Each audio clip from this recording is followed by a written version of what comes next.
Hello दोस्तों, आपका Balaji education 101 पर आपका स्वागत है। हम आज की वीडियो में जीके जीएस से संबंधित टॉप 52 क्वेश्चन करेंगे जो आपके एग्ज़ाम के लिए अति महत्वपूर्ण हैं। ये सभी क्वेश्चन किसी न किसी एग्ज़ाम में पूछे गए हैं, इसलिए इन सभी क्वेश्चन को अच्छे से कंप्लीट करना। अगर आप लोग हमारे वीडियो पर नए हो तो हमारे चैनल को सब्सक्राइब जरूर कर दें, जिससे कि प्रत्येक वीडियो का नोटिफिकेशन आप तक पहुँचता रहे। चलो फिर हम आपका वीडियो शुरू करते हैं और वीडियो को लाइक करना ना भूलें। भारतीय राष्ट्रीय कांग्रेस के पहले भारतीय सेक्रेटरी कौन थे? भारतीय राष्ट्रीय कांग्रेस के पहले भारतीय सेक्रेटरी थे जो अयोध्यानाथ कुंजरू भारतीय राष्ट्रीय कांग्रेस के पहले भारतीय सेक्रेटरी थे। फिर आता है आपका क्वेश्चन, विवाह की न्यूनतम आयु 18 पुरुषों की तथा 14 वधू की निर्धारित करने का शारदा एक्ट कब पारित हुआ था? जिस पर आपका सही आंसर है विवाह की न्यूनतम आयु 18 वर्ष पुरुषों की तथा 14 वर्ष लड़कियों की निर्धारित आयु करने का शारदा एक्ट वर्ष 1929 में पारित हुआ था। फिर आता है आपका क्वेश्चन, 1916 में कांग्रेस और लीग में लखनऊ समझौता हुआ। इन दोनों में समझौता करने में निम्नलिखित में से किसकी भूमिका सर्वाधिक महत्वपूर्ण है? जिस पर आपका सही आंसर है 1916 में कांग्रेस और लीग में लखनऊ समझौता हुआ। इन दोनों के समझौते करने में निम्नलिखित भूमिका रही है जो बाल गंगाधर तिलक की रही है। फिर आता है आपका क्वेश्चन, 1927 की बल्टर कमेटी का उद्देश्य क्या था? 1927 की बल्टर कमेटी का जो उद्देश्य था भारत सरकार एवं देशी रियासतों के बीच संबंध को सुधारना। फिर आता है आपका क्वेश्चन, जवाहरलाल नेहरू ने निम्नलिखित में से किस समाचार पत्र का प्रकाशन प्रारंभ करने में सहायता की? जिस पर आपका सही आंसर है जवाहरलाल नेहरू ने नेशनल हेराल्ड समाचार पत्र का प्रकाशन प्रारंभ करने में सहायता की। फिर आता है आपका क्वेश्चन, अनुशीलन समिति निम्नलिखित में से किसके संबंधित थी? अनुशीलन समिति क्रांतिकारी संगठन से संबंधित थी।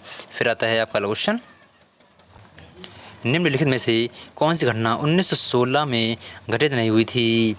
जिस पर आपका सही आंसर है एनी बेसेंट कांग्रेस की अध्यक्ष चुनी गई। ये 1916 की घटना नहीं है, बाकी होम रूल लीग का प्रारंभ हुआ था, तिलक का मुकाबला, दिल्ली व पंजाब पेरवेश पर निषेध, मुस्लिम लीग और कांग्रेस समझौता से संबंधित ये तीनों घटनाएं हैं जो 1916 में घटित हुई थी। लेकिन एनी बेसेंट कांग्रेस की अध्यक्ष चुनी गई, ये बात गलत है। ठीक है। फिर आता है आपका क्वेश्चन, भारत में संविधान सभा के गठन की मांग सर्वप्रथम किस दल के द्वारा की गई थी? भारत में संविधान सभा के गठन की मांग सर्वप्रथम स्वराज दल के द्वारा की गई थी। फिर आता है आपका क्वेश्चन, कौन से प्रावधान अमेरिका के संविधान से लिया गया है? जिस पर आपका सही आंसर है राष्ट्रपति की निर्वाचन की प्रक्रिया, लोकतंत्रात्मक व्यवस्था, मौलिक अधिकार। ये सभी प्रक्रियाएं हैं जो अमेरिका के संविधान से लिया गया है, इसलिए आपका सही आंसर हो जाएगा उपर्युक्त सभी। फिर आता है आपका क्वेश्चन, राष्ट्रपति द्वारा जारी अध्यादेश को कितने समय के भीतर संसद द्वारा अनुमोदित करना आवश्यक होता है? जिस पर आपका सही आंसर है राष्ट्रपति द्वारा जारी अध्यादेश को 6 महीने के भीतर संसद द्वारा अनुमोदित करना आवश्यक होता है। फिर आता है आपका क्वेश्चन, संविधान की प्रारूप समिति में कितने सदस्य थे? जिस पर आपका सही आंसर है संविधान की प्रारूप समिति में 7 सदस्य थे। फिर आता है आपका क्वेश्चन, संसदीय शासन व्यवस्था किस देश के संविधान से ली गई है? संसदीय शासन व्यवस्था संविधान के इंग्लैंड से ली गई है। फिर आता है आपका क्वेश्चन, राष्ट्रपति की अनुपस्थिति में कार्यवाहक राष्ट्रपति के रूप में कार्यभार कौन संभालता है? जिस पर आपका सही आंसर है राष्ट्रपति की अनुपस्थिति में कार्यवाहक राष्ट्रपति के रूप में उपराष्ट्रपति संभालता है। फिर आता है आपका अगला क्वेश्चन, कौन सा कार्य लोकसभा अध्यक्ष नहीं करता है? जिस पर आपका सही आंसर है संसद का संयुक्त अधिवेशन को बुलाना ये लोकसभा अध्यक्ष नहीं करता है, बाकी संसद में संयुक्त अधिवेशन की अध्यक्षता लोकसभा अध्यक्ष करता है।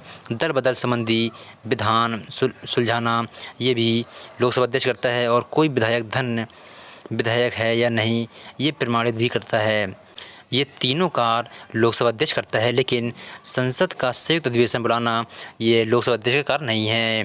फिर आता है आपका क्वेश्चन, कौन सा अधिकारी है जो जिस सदन की अध्यक्षता करता है वह उसे सदन का सदस्य नहीं होता है? जिस पर आपका सही आंसर है उपराष्ट्रपति है। उपराष्ट्रपति अधिकारी जो जिस सदन की अध्यक्षता करता है लेकिन वह उस सदन का सदस्य नहीं होता है।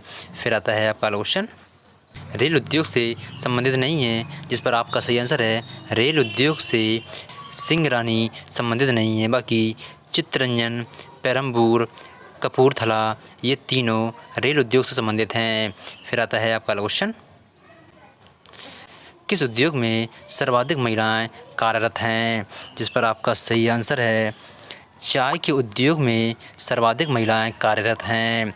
फिर आता है आपका क्वेश्चन, बोडो जनजाति किस राज्य में पाई जाती है? बोडो जनजाति है जो असम राज्य में पाई जाती हैं। फिर आता है आपका क्वेश्चन, बिजली के भारी उपकरण बनाने वाला प्रमुख राज्य कौन सा है? बिजली के भारी उपकरण बनाने वाला पहला राज्य है जो बंगलौर है। फिर आता है आपका क्वेश्चन, यूरिया का सबसे बड़ा कारखाना कहाँ पर स्थित है? यूरिया का सबसे बड़ा कारखाना है जो सिंदरी में स्थित है। कहाँ पर है? सिंदरी में स्थित है। फिर आता है आपका क्वेश्चन, सीमेंट उद्योग के लिए कच्चा माल है। सीमेंट उद्योग के लिए जो कच्चा माल होता है वह लाइम स्टोन होता है। फिर आता है आपका क्वेश्चन, कृषि की सबसे प्राचीन विधि कौन सी है? कृषि की सबसे प्राचीन विधि है जो वह झूम कृषि है। कौन सी है? झूम कृषि है। फिर आता है आपका क्वेश्चन, हरित क्रांति के दौरान किस फसल के उत्पादन में सर्वाधिक वृद्धि होती है? हरित क्रांति के दौरान गेहूं फसल के उत्पादन में सर्वाधिक वृद्धि होती है। फिर आता है आपका क्वेश्चन, खनन प्रसंस्करण से संबंधित क्रांति है। जिस पर आपका सही आंसर है खनन प्रसंस्करण से संबंधित कृषि है जो भूरी क्रांति है। फिर आता है आपका क्वेश्चन, कृषि उत्पादन पर निगरानी रखने वाली क्रांति कौन सी है? कृषि उत्पादन पर निगरानी रखने वाली कृषि है जो वह इंद्रधनुष क्रांति है। फिर आता है आपका क्वेश्चन, भारत देश का सर्वाधिक परंपरागत व प्रतिष्ठित उद्योग कौन सा है? भारत में सर्वाधिक परंपरागत व प्रतिष्ठित उद्योग सूती वस्त्र उद्योग है। फिर आता है आपका क्वेश्चन, विश्व में सर्वाधिक गन्ने का उत्पादन करने वाला देश कौन सा है? जिस पर आपका सही आंसर है भारत देश है जो विश्व में सर्वाधिक गन्ने का उत्पादन करने वाला देश है। फिर आता है आपका अगला क्वेश्चन, रेल के पहिए की धुरी बनाने का कारखाना कहाँ पर स्थित है? रेल के पहिए की धुरी बनाने का कारखाना है जो बंगलौर में है। फिर आता है आपका क्वेश्चन, भारत में कितने राज्य तटीय सीमा से लगे हुए हैं? भारत में 8 राज्य हैं जो तटीय सीमा से लगे हुए हैं। फिर आता है आपका क्वेश्चन,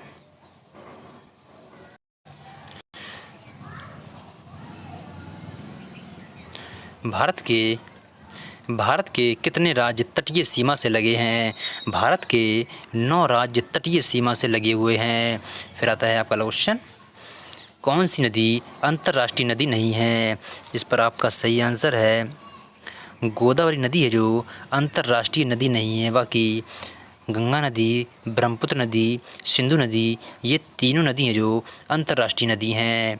फिर आता है आपका क्वेश्चन, मैंगोर, सावर या अम्र बौछार कहाँ सर्वाधिक होती है? जिस पर आपका सही आंसर है मोंगार, सावर या अम्र बौछार सर्वाधिक केरल व कर्नाटक के तटीय भाग में होती है। फिर आता है आपका क्वेश्चन, भारत का सबसे बड़ा अभयारण्य कौन सा है जो जंगली हथियारों के लिए प्रसिद्ध है? जिस पर आपका सही आंसर है भारत का सबसे बड़ा अभयारण्य परिहार केरल में है, जो जंगली हथियारों के लिए प्रसिद्ध है। फिर आता है आपका अगला क्वेश्चन, सरसों अनुसंधान केंद्र कहाँ पर स्थित है? सरसों अनुसंधान केंद्र है जो वह भरतपुर में स्थित है। फिर आता है आपका अगला क्वेश्चन, रावतभाटा में किसके सहयोग से परमाणु बिजली घर की स्थापना की गई है? इस पर आपका सही आंसर है रावतभाटा में कर्नाटक के सहयोग से परमाणु बिजली घर की स्थापना की गई है। फिर आता है आपका अगला क्वेश्चन, पृथ्वी का सबसे बड़ा महाद्वीप कौन सा है? पृथ्वी का सबसे बड़ा महाद्वीप है जो एशिया महाद्वीप है। फिर आता है आपका अगला क्वेश्चन, यू आकार की घाटी निर्मित होती है। यू आकार की घाटी है जो हिमानी द्वारा निर्मित होती है। फिर आता है आपका अगला क्वेश्चन, भारत में डीजल लोकोमोटिव इंजन का कारखाना कहाँ पर स्थित है? भारत में डीजल लोकोमोटिव इंजन का कारखाना वाराणसी में स्थापित है। फिर आता है आपका अगला क्वेश्चन, अदृश्य निर्यात का अर्थ क्या होता है? अदृश्य निर्यात का अर्थ होता है सेवाओं का निर्यात। फिर आता है आपका अगला क्वेश्चन,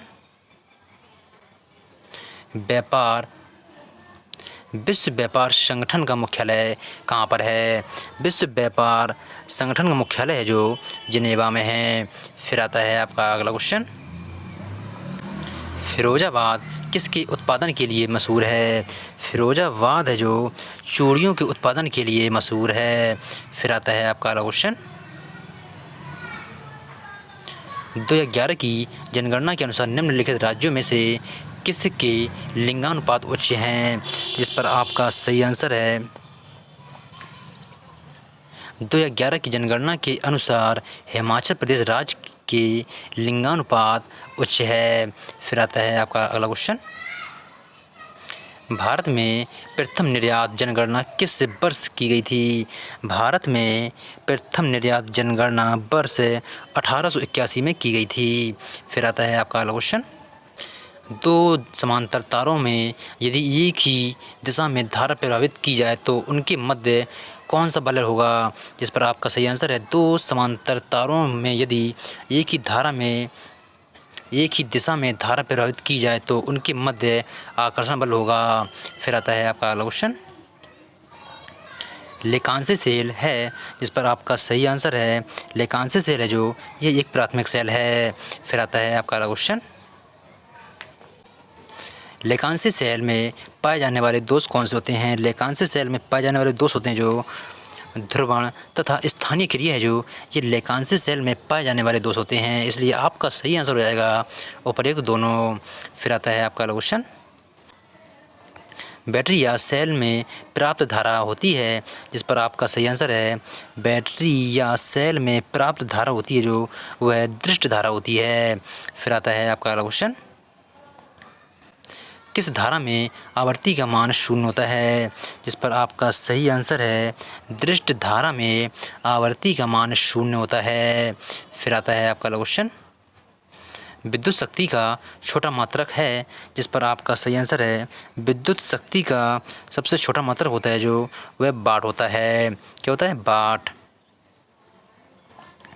फिर आता है आपका क्वेश्चन, फ्यूज की विशेषताएं क्या होती है? फ्यूज की जो विशेषता होती है वह कम गलनांक व कम प्रतिरोध होती है।